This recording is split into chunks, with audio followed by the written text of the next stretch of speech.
Rebonjour, merci d'être revenus nombreux.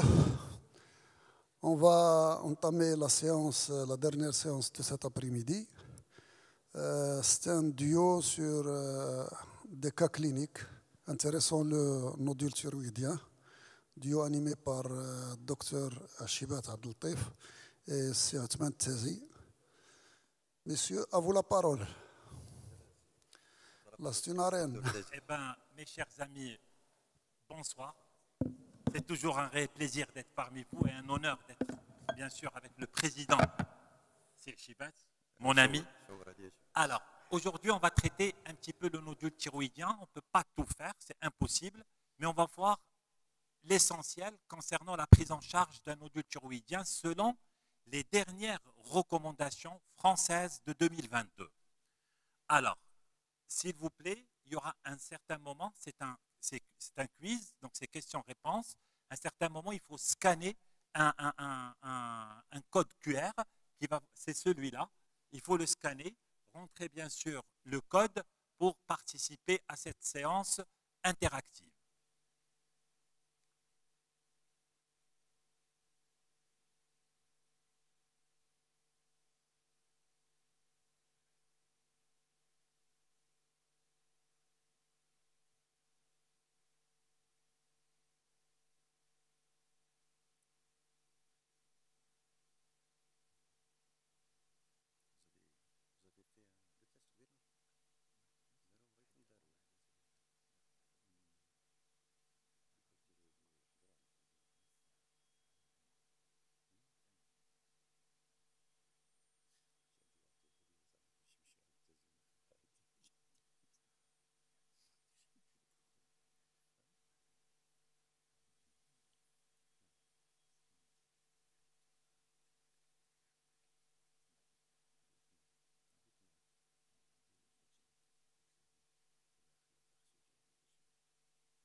C'est bon? Alors, donc voilà, allez-y. Donc, bien sûr, vous le savez, le nodule thyroïdien, c'est quelque chose de fréquent, qu'on voit souvent dans nos consultations. On fait tous de l'échographie. En fait, on a tous la main facile, c'est notre, si vous voulez, c'est notre stéthoscope, l'échographe. Donc, à chaque fois qu'on a un patient, on passe bien sûr la sonde à travers le cou et on tombe sur des nodules. Qu'est-ce qu'on va faire de ces nodules? Vous savez très très bien que le cancer thyroïdien est en augmentation. C'est normal parce qu'on détecte beaucoup plus, parce qu'on dépiste beaucoup plus. Leur mortalité, elle a fortement diminué et aussi les carcinomes, les microcarcinomes sont de bons pronostics. Maintenant, quand vous êtes devant un nodule thyroïdien, qu'est-ce que ça peut être sur le plan histologique? C'est soit des adénomes, et qui dit adénome, c'est bénin, soit c'est des kystes thyroïdiens, soit c'est des cancers, des lymphomes ou des métastases. Et quand c'est des cancers, il y en a 4 types, le papillaire, le vésiculaire, le médulaire et l'anaplasique. Alors, le bilan initial, quand vous faites un bilan initial en matière de nodule thyroïdien, c'est pour typer ce nodule et savoir comment le suivre, évaluer le risque évolutif de ce nodule. Seuls 11 à 29-30% des nodules vont augmenter de taille, bien sûr, sur les 5 ans.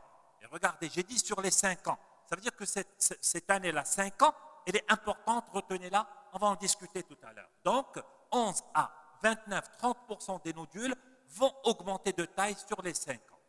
Alors, le risque de cancer, que ce soit un cancer, il est plus faible quand il y a beaucoup de nodules. Quand vous avez un nodule solitaire, le risque que ce soit un cancer est plus important que si vous aviez 3, 4, 5 ou 10 nodules au sein de cette thyroïde. Ce risque-là, il est nettement plus important quand il s'agit d'un enfant.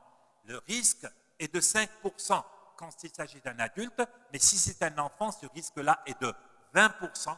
Il faut, ces enfants, il faut les orienter vers, bien sûr, des consultations spécialisées. C'est très important parce que leur prise en charge est complètement différente. Et fort heureusement, le pronostic de ces cancers-là, qui sont surtout des papillaires, est excellent. Alors, quelle est la cause des nodules? Souvent, on me pose la question, souvent nos patients nous posent la question, pourquoi moi j'ai un nodule et l'autre il n'en a pas? On n'en sait rien du tout. On ne sait pas pourquoi. La cause, elle est inconnue. Tout ce qu'on sait, et ça c'est important, c'est au cours de notre vie, notre thyroïde, elle va se répliquer 5 à 10 fois. C'est-à-dire les cellules thyroïdiennes vont se renouveler tout au long de notre vie 5 à 10 fois. Et la thyroïde, en se renouvelant, elle a une tendance à la nodulation, à développer des nodules. Certainement, il y a des facteurs qui vont intervenir. Et ces facteurs-là, ce sont essentiellement des facteurs de croissance. C'est pour ça que la femme fait certainement plus de nodules que l'homme, parce que la femme elle développe beaucoup plus de facteurs de croissance quand elle a des enfants, quand elle a... Donc, ça fait que sa thyroïde, elle a beaucoup plus tendance à développer des nodules qu'un homme. Donc ça, c'est des choses qu'on incrimine. Alors, on connaît mieux les facteurs qui favorisent.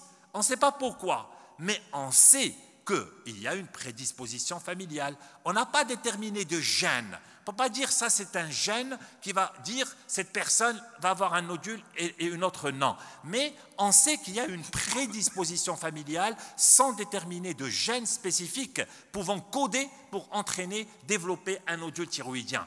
Aussi, on sait que le sexe féminin, il est beaucoup plus exposé à développer le nodule, certainement dû aux facteurs que j'ai évoqués tout à l'heure, les facteurs de croissance, la multiparité, etc. Donc, juste pour résumer, la parité, le vieillissement, le sexe, la carence iodée, tout ça, c'est des facteurs qui vont faire en sorte que cette personne va développer des nodules et d'autres pas. Il y a des points à connaître et c'est important pour que ça ne vous fasse pas peur. Et il faut savoir, et je l'ai dit tout à l'heure, que 10 à 30% des nodules vont grossir.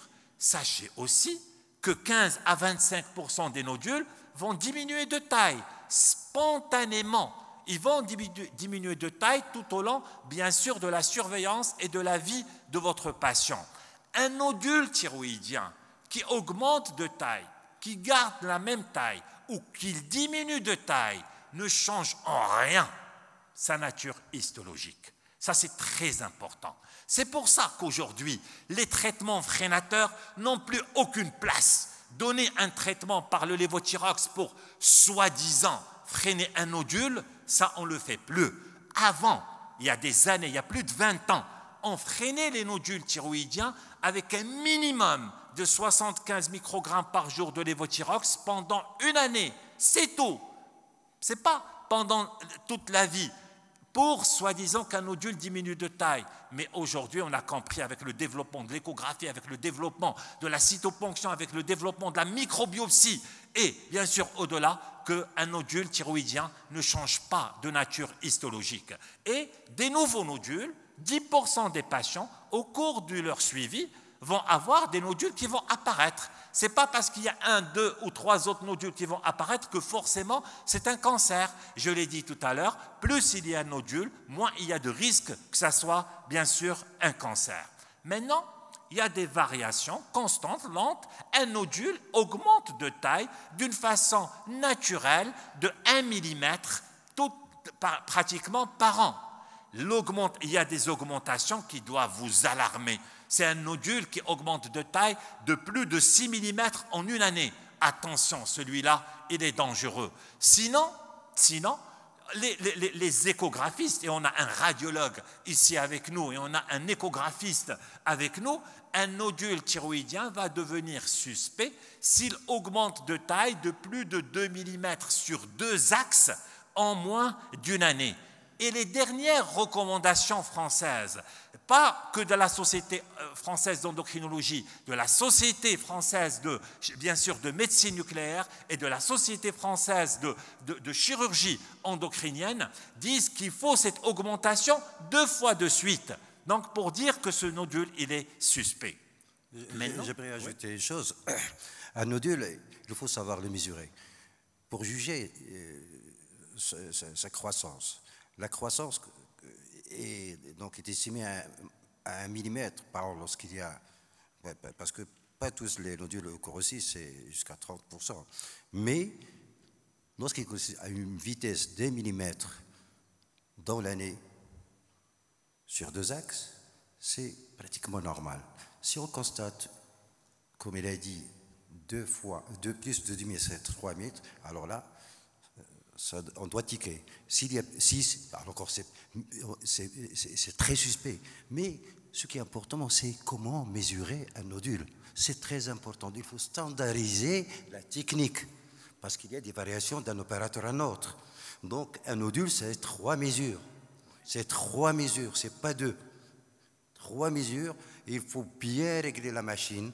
Il faut avoir une bonne sonde, une bonne fréquence. Il faut optimiser la qualité d'image et prendre le nodule dans un plan axial et puis sagittal et prendre les 3 mesures, toujours de la même technique. C'est comme ça qu'on peut juger la croissance. Juste, donc on parle de biométrie de nodules, comment mesurer. Donc il faut standardiser la technique, c'est très important. Et cette croissance excessive, on doit tiquer, même si un nodule d'apparence bénin, un ISO 3 par exemple, qui grossit avec une grande vitesse, attention, c'est peut-être il fait partie de petits pourcentages de ces nodules qui peuvent être malades. Voilà. C'est pour ça que les marqueurs cliniques et biologiques de la malignité ont été revus. Bien sûr, ça je vous le dis, ça c'est les dernières recommandations 2022, ont été revus.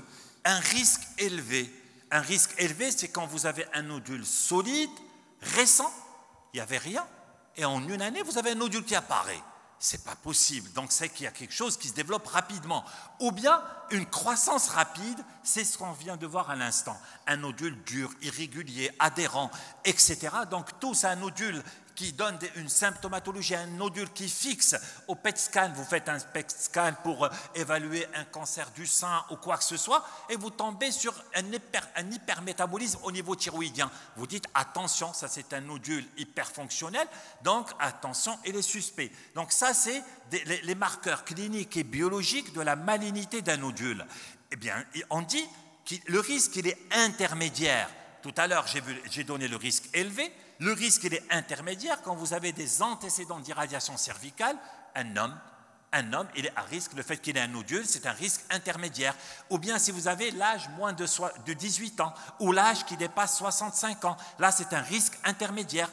Un nodule unique, un nodule solitaire, c'est un risque intermédiaire que s'il y avait plusieurs types de nodules, etc. Donc ça, c'est le risque intermédiaire. Après, vous avez le risque faible. Ce nodule, et il a un risque faible, que ça soit un cancer, c'est quand il est mou, quand il est souple, quand il est purement liquide, ou bien un nodule qui est peu évolutif, qui évolue très peu sur le suivi des échographies. Maintenant, on a parlé un petit peu de théorie, et on va aborder les cas cliniques. On a une patiente, 31 ans, qui consulte pour une apparition rapide d'un relief cervical antérieur sensible. Ça l'a gênée, cette patiente-là, ça l'a gênée, et c'est apparu d'une façon rapide. À l'examen clinique, vous trouvez, en palpant le cou, une tuméfaction cervicale antérieure qui est ferme et qui est très dure, elle est non douloureuse et mobile à la déglutition. Sans être dure, pardon. Mais elle est mobile à la déglutition, donc vous dites que c'est thyroïdien. Maintenant. D'accord. Donc, vous rappelez du contexte clinique. D'accord? Retenez les éléments importants. Déjà, l'apparition de cette structure, enfin, l'apparition rapide de ce relief qui est sensible, et puis, donc, la palpation qui est ferme, sans être dur. Alors. Pardon? Attends. Non. Oula. Mazel. Alors, ça ne passe pas ici. Voilà, quel est le bilan de première intention? Alors, vous allez répondre. Vous avez plusieurs réponses. Une seule réponse est juste, ou 2 ou 3.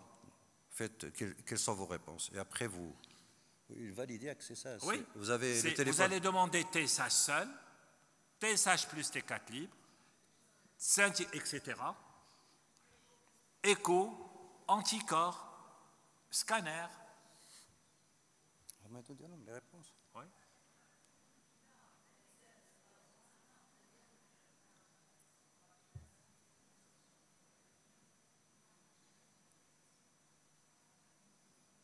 C'est bon? C'est bon? Alors, donc, l'immense majorité de la salle ont répondu TSH, échographie cervicale. Oui, vous suspectez une anomalie thyroïdienne, c'est vrai. La première chose à faire, c'est demander une TSH. Deuxièmement, il y a une anomalie à la palpation. Si je n'avais pas d'anomalie à la palpation, je n'aurais pas demandé l'écho. Mais maintenant, j'ai une anomalie à la palpation. Donc, il y a un problème, bien sûr, thyroïdien, c'est l'échographie. Donc, il faut demander le couple TSH, échographie. Donc, c'est les deux examens qui sont demandés dans ces situations. C'est-à-dire qu'on n'a pas besoin de TSH, de scintigraphie. On ne demande pas non plus de T4 libre parce que dans un premier temps, d'ailleurs, avant de faire une échographie, normalement, ce que l'on dit, c'est avoir une TSH. Mais parfois, les maladies viennent avec l'orthimètre qu'on fait l'écho, mais il faut absolument avoir cette TSH pour juger vraiment et pour bien analyser. Donc, ce qui est demandé, ce qui est recommandé, c'est juste la TSH dans un premier temps, et puis l'échographie thyroïdienne. D'accord. Maintenant. Alors, la TSH, elle est à 1,45 et voilà l'échographie. Et voilà son écho. Alors, vous avez vu cette image? D'accord? Ça va, c'est bon. Si vous voulez les mesures, je vous donne les mesures, hein, parce qu'elles ne sont pas notées ici. Je vous donne les mesures. Cette formation mesure 16 mm multiplié par 12 multiplié par 10. D'accord?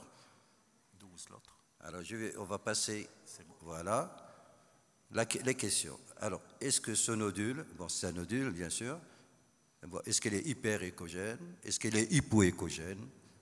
Est-ce qu'il est anéchogène? Est-ce qu'il est fortement suspect? Est-ce que c'est un nodule toxique? Vos réponses.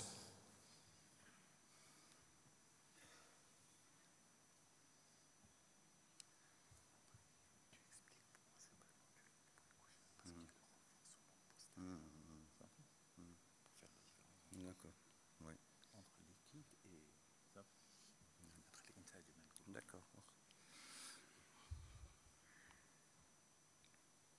C'est bon? Parfait. C'est parfait. Donc on va revenir aux réponses. Les réponses, s'il vous plaît, Chiffon. On peut avoir les résultats. Ouais. Alors donc la majorité, elle a répondu anéchogène, c'est-à-dire nature kystique. Il y a même des réponses comme quoi c'est hyperéchogène. Et puis un nodule suspect. Alors, pourquoi anéchogène? La bonne réponse, c'est nodule anéchogène, c'est-à-dire kystique, totalement kystique. Mais pourquoi, à votre avis? Et pourquoi, est-ce qu'on peut évoquer également hypoéchogène? Parfois, il y a des problèmes. Hein? Et comment faire pour faire la part des choses? Parfois, il y a des nodules très hypoéchogènes qui peuvent passer pour des kystes. Hein? Alors, comment est-ce qu'il y a un moyen de faire la part des choses? Hein? Il y a un renforcement postérieur, d'accord? Vous voyez, ça, ce renforcement postérieur que vous voyez en arrière du kyste, au bas de l'écran, témoigne d'une nature liquidienne. Et ce que vous voyez en blanc, à votre avis, c'est quoi? C'est des microcalcifications? Non. Et on ne peut pas avoir des microcalcifications attachées dans un liquide en haut. Donc c'est quoi? Ça pourrait être quoi? Regardez les petites queues de comète là, ici. Donc c'est une granulation colloïdale. Donc vous pouvez constater des petits points blancs qui peuvent simuler des microcalcifications. Attention, parfois on peut les trouver même avec des nodules plats. Hein. Donc, mais ce qui est important, c'est savoir régler sa machine, bien centrer l'image, diminuer le champ d'exploration, focaliser sur l'image et puis adapter la bonne fréquence et surtout utiliser des fréquences au-delà de 10-12. On ne peut plus faire des échographies avec des fréquences moins de 12. Sinon, on peut passer à côté de certains éléments qui sont très importants, c'est ces queues de comète. Et lorsque vous avez plein de queues de comète dans une structure un peu pleine, parfois, si vous faites un agrandissement, vous allez constater des petites vésicules juste en dessous. Et ça, c'est toute une question de réglage. Il y a cassé. Oui. Oui, et ça, c'est l'une des secrets ou des astuces pour un peu faire la part des granules. Attention, les granules colloïdales n'est pas microcalcification. Hein. D'accord. Alors là, donc, c'est quelque chose de bénin. Alors, deuxième chose, vous avez une image kystique comme ça et parfois, vous pouvez jouer sur le gain. Hein? Vous pouvez jouer sur le gain. Vous pouvez augmenter le vin et vous allez voir, parfois, ça peut nous aider à voir un peu ce qui est plein et ce qui est liquidien. D'accord? Alors, pour vous, quel score? Vous avez déjà assisté à des ateliers, donc ça, c'est un complément des ateliers. Alors, allez-y. Demain, il y aura un atelier sur le score présenté par. Oui, et demain, il y aura. Voilà, il y a un atelier, Inch'Allah, avec l'Oustad Smi. Oui. Alors, quel score pour vous? Ben, répondez.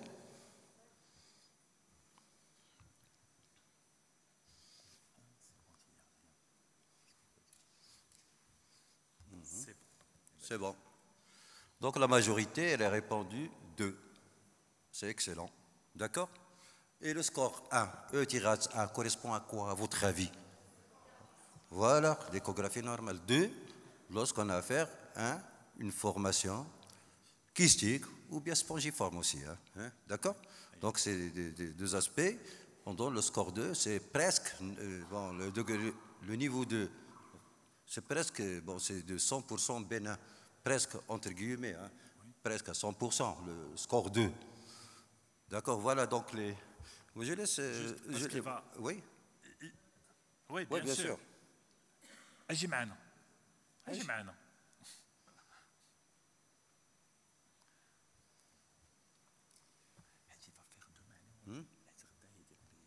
Oui. Allez. لا مازال ما كملنا هذا. Juste une petite précision concernant la queue de comète que vous voyez là. Donc demain on va détailler tout ça. Ne jamais ponctionner ce kyste parce que vous n'allez rien retirer. C'est trop épais et vous allez vous embarquer dans autre chose. Type complication. Donc un kyste noir avec un renforcement postérieur net, ça veut dire que c'est un kyste, mais il contient de petits points hyper échogènes avec queue de comète. Ne touchez pas. Si vous voulez le toucher, il faut s'adresser à quelqu'un qui fait de l'interventionnel thyroïdien, notamment pour alcooliser le contenu de ce kyste. Voilà. Une fois qu'il devient franchement liquidien, on peut le ponctionner. Ok? Donc demain, on verra ça. Très bien.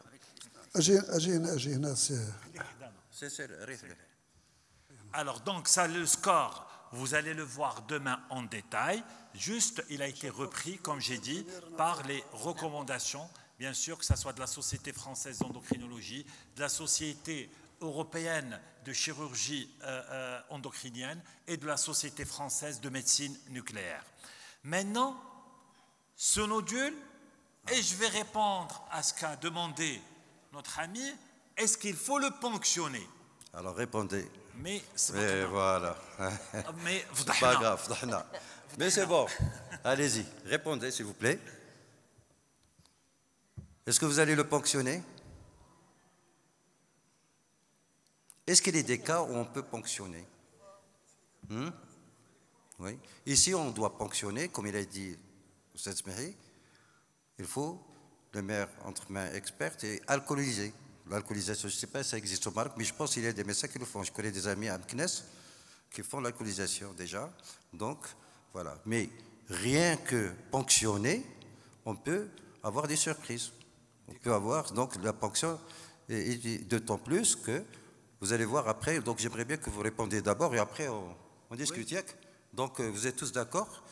Quelle est votre réponse? Non, il est bénin. Oui. Et qu'est-ce que vous pensez de non, sauf s'il existe un caractère compressif? Oui. Et je pense qu'on peut ajouter un problème esthétique aussi, oui. Mais à condition d'alcooliser. Il y a qu'à s'exprimer, voilà, parce que, donc, il ne peut pas ponctionner tout simplement. OK? Donc, au fait, non, c'est vrai, il ne faut pas le ponctionner, mais on doit le ponctionner s'il existe un caractère compressif ou bien Bien sûr. problème esthétique. Ouais. Quelle est l'évolution la plus probable? Est-ce qu'il va augmenter spontanément en quelques semaines à quelques mois? Est-ce que... Ah, c'est bon. Est-ce qu'il va régresser? C'est bon, on peut mettre régresser. Est-ce qu'il va devenir autonome? Il va se transformer et devenir un nodule toxique? Est-ce que, bien sûr, il va comprimer la trachée? Ou bien est-ce qu'il va devenir un cancer?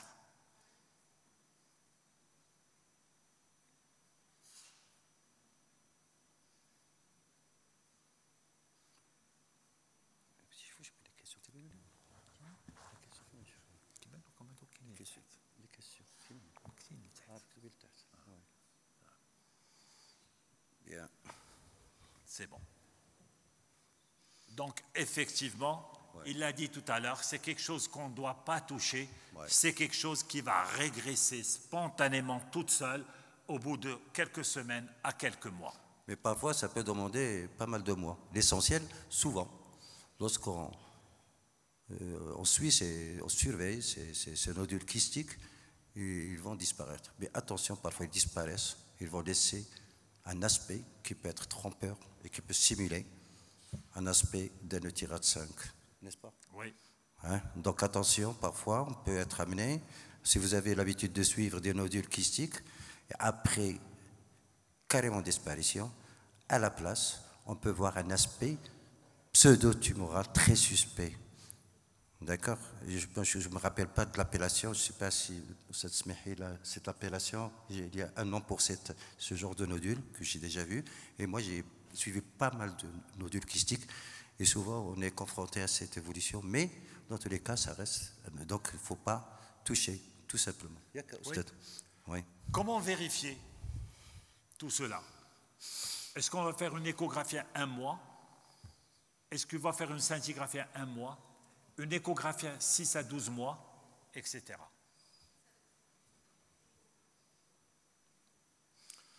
Très bien, donc il faut espacer les contrôles de surveillance et pas, surtout pas des échographies tous les mois. Ça sert à C'est rien. vraiment aberrant. Hein? Sauf s'il y a un élément nouveau Oui. qui se pointe. Qui se pointe. C'est-à-dire s'il grossit rapidement.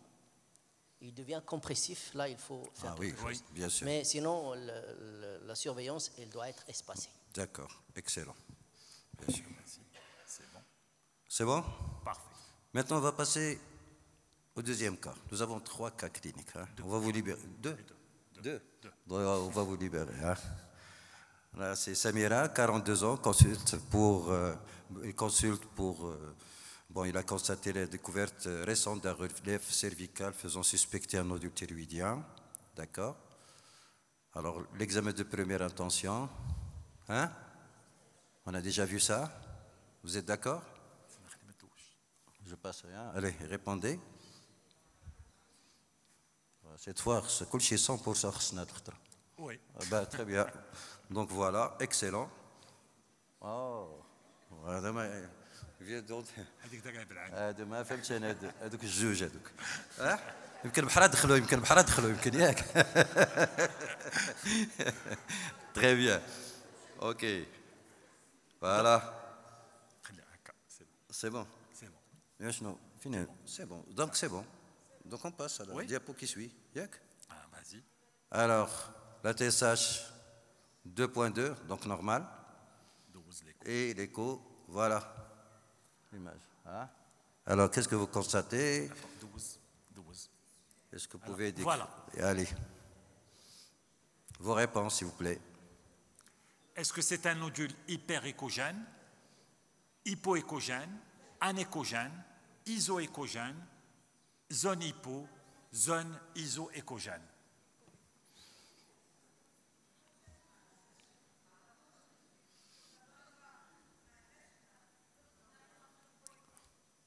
Allez. Donc il y a une composante.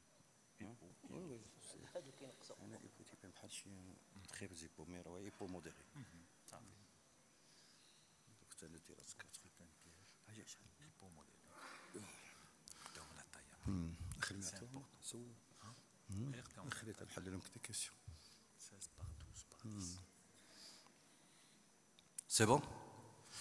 Donc la majorité, il a répondu hypo. Ouais. Mais là.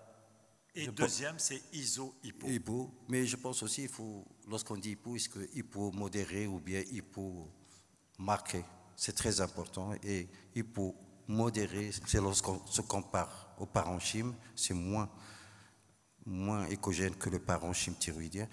Et très hypo, ou bien hypoécogénicité marquée, c'est moins hypo que le muscle qui est juste juxtaposé, les muscles préthyroïdiens qui sont juste juxtaposés là, au long. Donc là, la majorité elle a répondu hypo. C'est entre hypo, il y a une partie iso-écogène et une partie hypoécogène. Mais là, regardez, c'est un nodule, mais vous avez deux composantes là. Pardon. Deux composantes.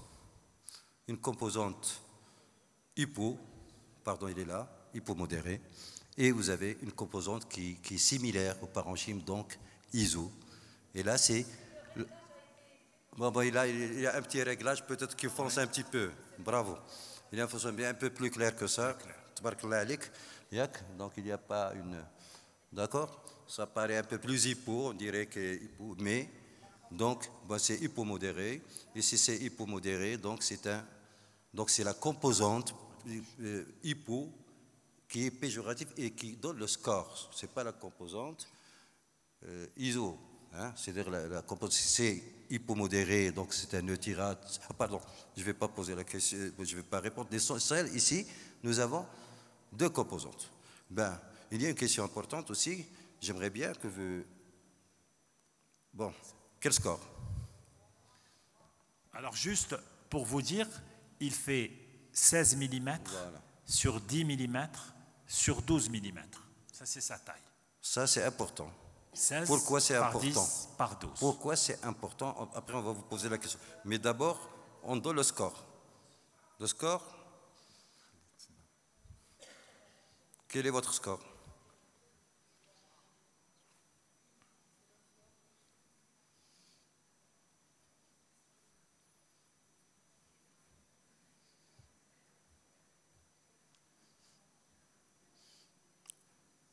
Très bien. Donc, je vois 3 et 4. Hein? Mais déjà, vous avez une composante hypo. Donc, hein? D'accord. Je vais vous répondre pour la vascularisation. Alors, pour la vascularisation, aujourd'hui, la vascularisation ne fait pas partie des critères pour scorer un nodule. C'est un argument en plus. C'est un argument pour renforcer en plus pour moduler le score. Ça peut aider. C'est également l'élastographie. D'accord? Bon, bien sûr, si voilà. Donc, la vascularisation ne fait pas partie pour scorer. Oui, donc c'est une bonne question, d'accord? Alors donc là, ce que fait dans le score, c'est quoi? C'est l'écogénicité. Il y a une composante iso. Vous avez ici, la similaire, donc stade 3. Et il y a une deuxième composante qui est hypomodérée. Donc c'est un 4. Donc, et après, qu'est-ce qu'on va dire? La composante péjorative qui est hypo, c'est-à-dire, donc c'est eutyrate 4. D'accord? Si c'était totalement iso, c'est un 3. Et si c'était très hypo par rapport au muscle, c'est un 5. Donc c'est toujours au sein d'un nodule, c'est la composante, la péjorative, si tu veux, entre guillemets, qui donne le score de ce nodule. D'accord? Ici, vous avez un kyste, une écostruction solido-kystique, c'est la composante solide, l'écogénistique qui va donner le score. C'est les hypos, ça dépend, c'est les hypos modérés ou hypos marqués qui va donner le score. D'accord? S'il est isoécogène, c'est un eutyrate 3, même s'il est solido-kystique. D'accord. On est d'accord? Donc, je répète, il fait 16 par 10 par 12 mm. Doit-on le ponctionner?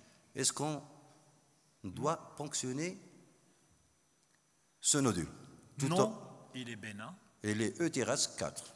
Oui, il est oui ou non? Oui, eutyrate 4 parce qu'il fait plus que 15 mm.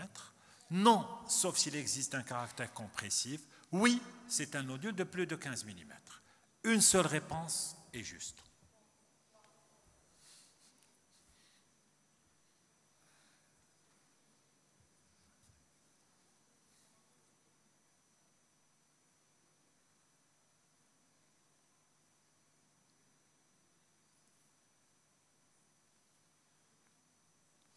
Très bien. Donc, la majorité, elle a bien répondu, mais une seule réponse qui est juste là, c'est on ne ponctionne, on ne fait pas de cytoponction que pour les nodules, pour Euthyrax 4 à partir de 15 mm. Donc ça, certainement, on va le voir demain. Donc les nouvelles indications de la cytoponction, selon les dernières recommandations, c'est ça. Donc vous les avez, mais vous allez avoir beaucoup plus de détails demain. La cytoponction, quand vous la faites, elle va vous donner un résultat.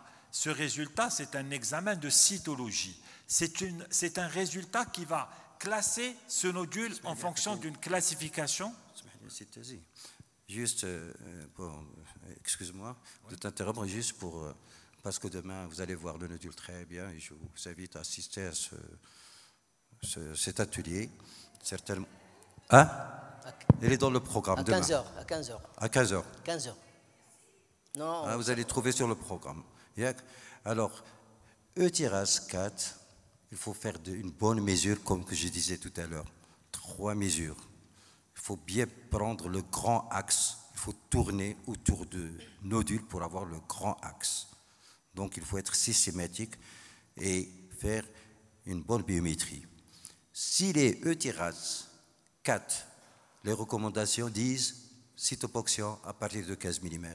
Si les Euthyrax 5, c'est à partir d'1 cm. Si c'est un Euthyrax 3, c'est-à-dire isoécogène, c'est 2 cm plus. D'accord? C'est ça les indications. Et parfois, on peut avoir des nodules moins de 10 mm, mais il y a des situations à risque. Et dans ce cas, c'est on fait la cyto même à 7 mm. Et vous avez vu tout à l'heure, de toute façon, sera rapporté. Ça va être rapporté demain. Inch'Allah. Voilà. Donc, bien sûr, cette cytoponction va vous donner un résultat. C'est ce qu'on appelle la classification Bethesda. Bethesda 1, Bethesda 2, Bethesda 3, jusqu'à 6. Donc ça, c'est la classification Bethesda. Alors, quand vous avez, bien sûr, un Bethesda 2, le risque de malignité est de 0 à 3%, Bethesda 3 de 10 à 30%, etc. Maintenant, notre patiente, elle a un Bethesda 2. L'anatomopathologiste vous répond, bien sûr, Bethesda 2. Quelle est votre conduite à tenir? Chirurgie, parce qu'il est Euthyrax 4, refaire la cytoponction dans 3 à 6 mois, refaire une échographie à 1 an, proposer pour faire une thermoablation par radiofréquence, complétée par une microbiopsie. Une seule réponse est juste.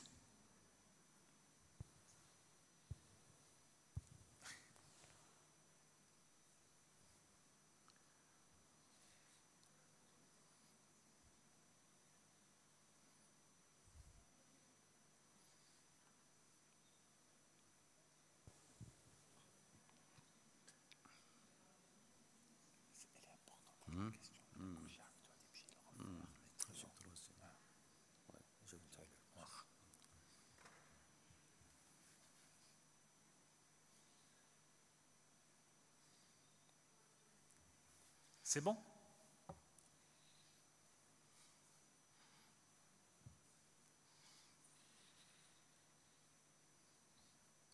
Parfait. Alors, j'en étais sûr que cette question, elle allait poser problème. Pourquoi?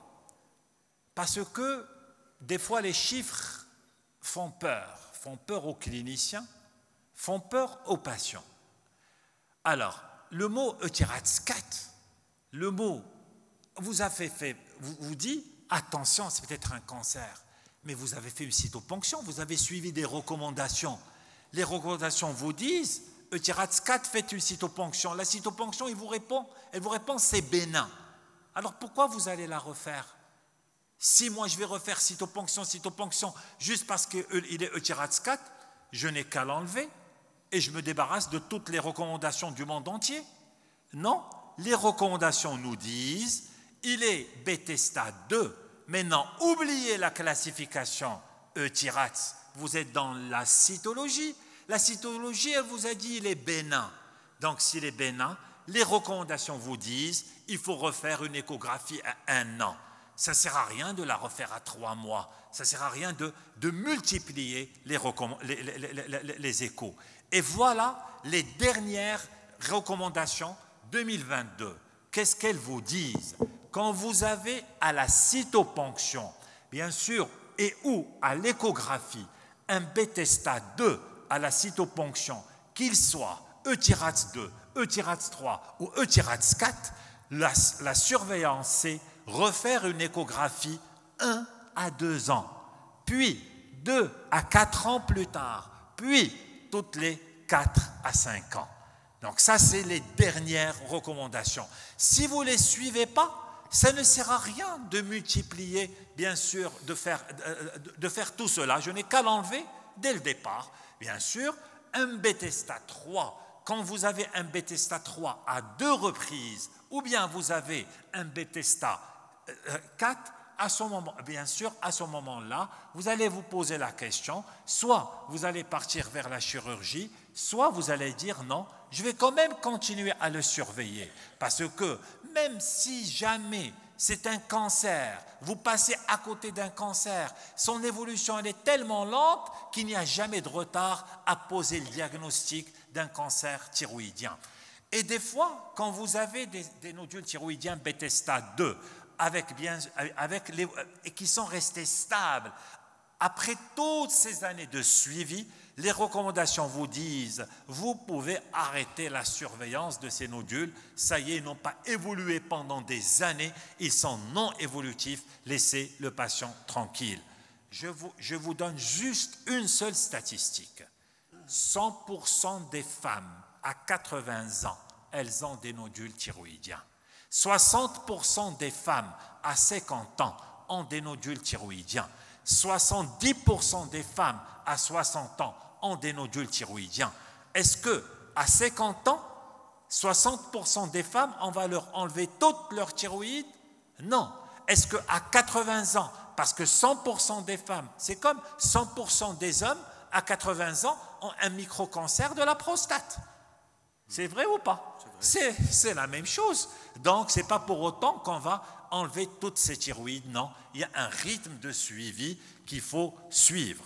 Bien sûr, il y a une surveillance qui va être beaucoup plus active. Il y a une surveillance qui va nous inquiéter, bien sûr, et vous l'avez là. Donc, c'est une surveillance.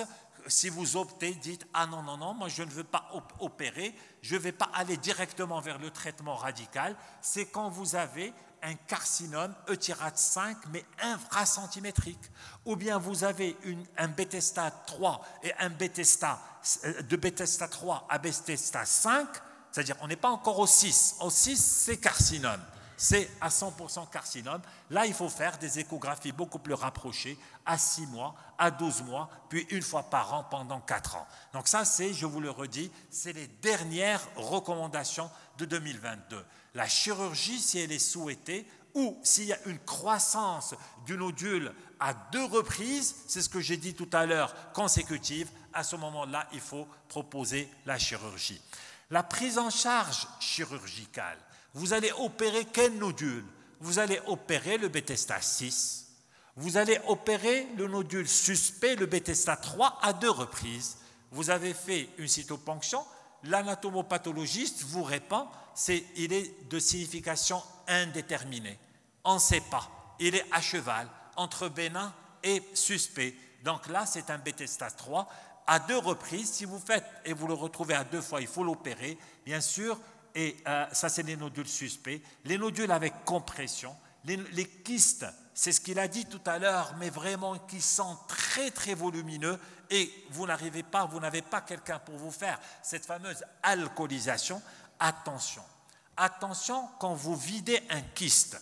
Si vous faites de la ponction et vous videz un kyste, attention, ne le videz pas en entier. On enlève un petit peu pour soulager le patient. Si vous enlevez tout le liquide, vous allez tirer sur bien sûr la paroi du kyste et vous allez entraîner une hémorragie intranodulaire et là c'est la catastrophe. C'est de ça dont il parlait tout à l'heure. Donc ça c'est très important. Les nodules qui sont autonomes, donc c'est-à-dire un nodule kystique, et vous n'avez pas accès bien sûr à l'irathérapie, ou le patient ne la choisit pas, parce qu'un nodule toxique, vous le savez, dans 99% des cas, il est bénin. Mais le patient ne veut pas faire d'iode, ne veut pas. Là, vous pouvez l'opérer. Les nodules qui sont gênants, donc tout ça, c'est des nodules que vous allez opérer. Les nodules autonomes, bénins, parce qu'on a toujours dit, un nodule autonome, c'est bien sûr un nodule, dans l'immense majorité des cas, il est bénin. Aujourd'hui, ces nodules-là, avant de dire « je vais faire un traitement radical », qui est probablement de l'iode radioactif, je dois d'abord être sûr qu'il est bénin, donc je dois le ponctionner pour être sûr. Maintenant, il y a une autre éventualité, comment le suivre? C'est une échographie, une TSH et écho à 1 mois, 3 mois, 6 mois, 12 mois, puis annuel.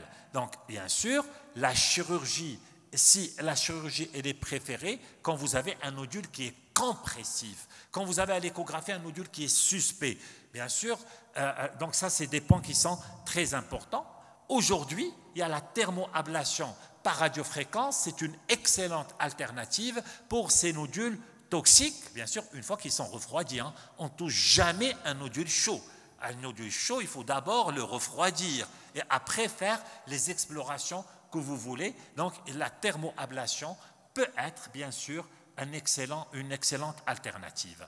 Juste pour conclure, 2 diapositives, juste une orientation diagnostique en fonction des nodules et des signes d'accompagnement. Donc, vous le savez très très bien, quand vous avez une douleur avec une fièvre, vous allez penser à la thyroïdite. Quand vous avez une compression avec des adénopathies, vous allez penser à un cancer. Donc ça, c'est un tableau récapitulatif des dernières recommandations françaises de 2022. Une dernière diapo, on ne va pas la détailler, mais cette diapo, en fait, elle reprend la conduite de A à Z, bien sûr, du diagnostic du nodule chez l'adulte. Chez l'adulte, l'enfant, c'est complètement différent chez l'adulte jusqu'à soit la surveillance, les extrêmes, surveillance et bien sûr complètement à ma gauche jusqu'à la prise en charge chirurgicale. Donc ça, c'est les dernières recommandations de la Société française d'endocrinologie concernant la prise en charge du nodule thyroïdien et on vous remercie. Merci. Merci, docteur Tzazi, merci, docteur Achibat. Est-ce qu'il y a des questions dans la salle?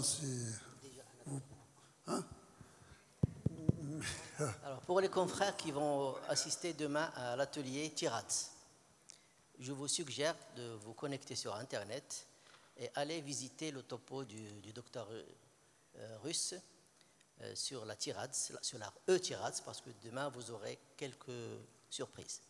Donc, connectez-vous sur Internet et visitez le TIRADS de M. Gilles Russe, c'est-à-dire la E-TIRADS européenne. Gilles Russe.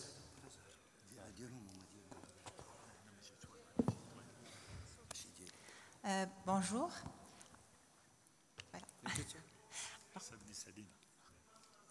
C'est bon?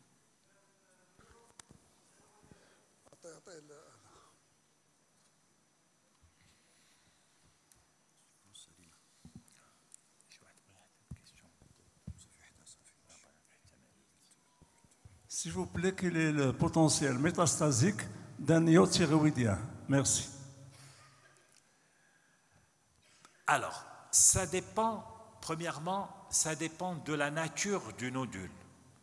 Bien sûr, un nodule, un anaplasique ou un médulaire, ce n'est pas la même chose qu'un papillaire ou un vésiculaire. Ça, c'est la première chose. Deuxièmement, un papillaire, il va bien sûr aller d'abord vers tout ce qui est adénopathie latérocervicale et susclaviculaire, c'est-à-dire le territoire 4 et le territoire 5, et bien sûr après en susclaviculaire, et le vésiculaire, il est bien sûr à diffusion hématologique, donc à distance. Ces nodules, bien sûr, et là, les deux derniers, c'est-à-dire le papillaire et le vésiculaire, c'est des carcinomes thyroïdiens différenciés. Les autres, c'est des indifférenciés. Les indifférenciés, le risque de métastase est important.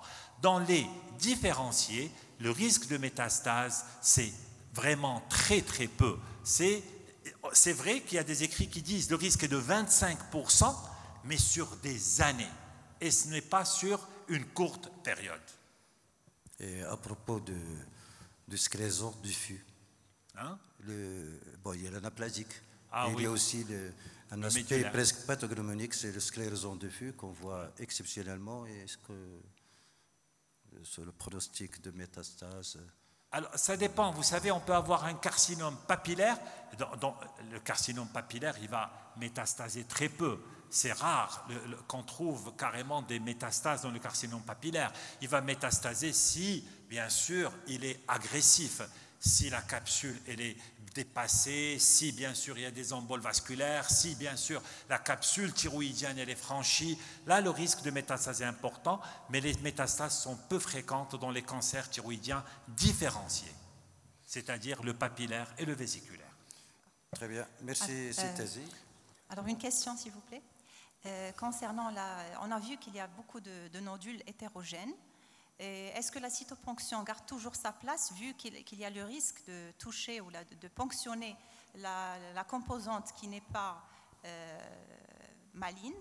Donc, est-ce qu'elle garde toujours sa